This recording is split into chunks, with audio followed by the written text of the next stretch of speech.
Hari content creator mukuru wifuje gufasha aba small creators abagurira ibikoresho bimwe mu byo bakenera kugira ngo content zabo zigende neza. Yabaguriye rero microphone enye hano mu cyanzu.com, ariko arambwira ati hari ibisabwa kugira ngo abo bantu bane baboneke bari buhabwe izo microphone. Ni nayo mpamvu muri iyi video ngiye kubabwira ibintu mugiye gukora kugira ngo uze kuboneka muri abo bantu bane bari buze guhabwa izo microphone. Hanyuma nkongera nkaza no kubabwira uwo mu content creator mwiza wifuje gufasha aba small creators kugira ngo nabo bave hamwe bagera ahandi. Hanyuma ninza kumubabwira ababishoboye muraze kugenda mu mushimire kubera ko yakoze igikorwa cyiza cyo gufasha abatangizi.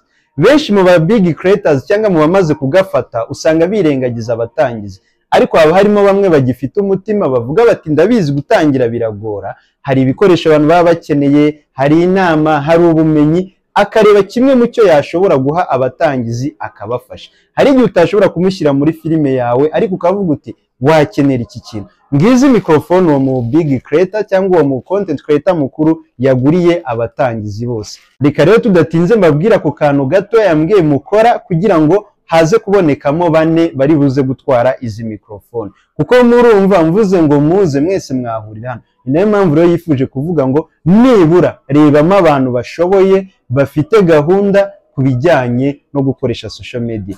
Tudatinze mbibutse ko ibi byose tuba turi kumwe na icyanzu.com. Ibi bikoresho, amatara, amamikoro, yaba nkaya, yaba nkizi, yaba inini, amastand, byose biba ku icyanzu.com. Rero nimba uri umutangizi wihangayikishwa n'ibikoresho, ngwino ku icyanzu.com tubiguhe ndetse tunabikoherereza aho uherereye. Ni ukuvuga ngo abantu bafite ikibazo cyo kuza bakayobagurika, jya uhamagara iyo nimero 0788421133, hanyuma tuze tukwakire tuguhe ibikoresho. Hanyuma nawe niba uri mu big creator cyangwa se waramaze kugafata, ushobora gufasha aba small creators nibura bimwe mu byo uzi nawe bibagora mu bushobozi bwawe, nawe ukagira inkunga uba. Ndashimira cyane uyu mu content creator wafashe umwanzuro nk'uyu nguyu wo gufasha barumuna be. Reka rero tudatinze dutangire tureba n'icyo ugiye gukora. Ikintu ugiye gukora kugira ngo uze kuboneka muri aba content creators bane bagiye gutsindiriza microphone ni iki cyonyine. Muzi ko ubushize twakoze challenge yo gukora publicité y'icyanzu, tugatanga microphone imwe ya 20, indi ya 12 ndetse n'indi ya 80.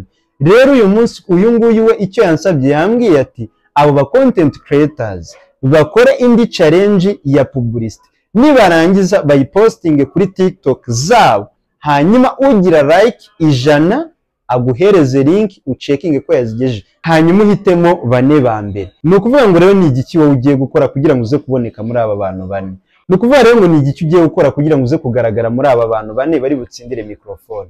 Ni ugukora publicité ya icyanzu.com nk'uko mwazikoze ubushize, ukavuga icyanzu.com gikora iki, gifasha aba content creators, hanyuma wadusanga hehe, nimero ya icyanzu.com ni iyihe, hanyuma nyine nk'uko muzi abo bushize batsinze bagatsindira ama microphone, hanyuma uyikore uyipostinge kuri account yawe ya TikTok. Nurangiza nigira likes 100, abantu bane bari bugira likes 100 ari aba mbere bari bubinyoherereze mbere, ndahita mbahereza izi microphone zabo nk'uko yagize gute yazibaguriye. Rero iyo niyo challenge yansabye ko muri bukore. Ikindi ninde uwo muntu? Uwo ni content creator mukuru mukunda hano mu myidagaduro mu Rwanda, yitwa Nyita Cedric. Ni content creator mwiza mukuru ufasha ndetse unashyigikira abantu bose bafite gahunda yo kubyaza umusaruro internet. Ikindi afite YouTube channel nshyashya yitwa Nyita Tech, nayo azajya yigishiriza abantu uburyo social media zabagirira umumaro.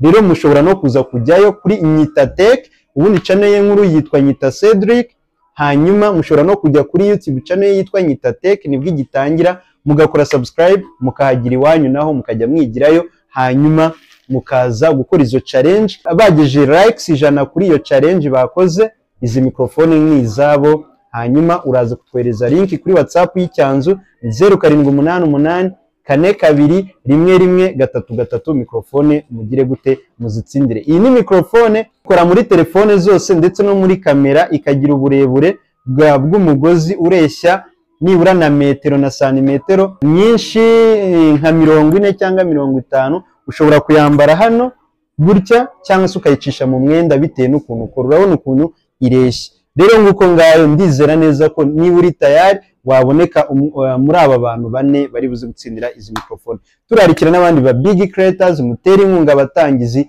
kuko nibo bazagira gute, bazaza bagakina muri ayo mafilime yanyu, nibo bazaza bakabyina muri izo ndirimbo zanyu. Muze ku cyanzu.com, dukorera hano mu mujyi kwa Makuza, ugeze imbere ya parking uhamagara iyo nimero tukaza tukakwakira. Ciao ciao.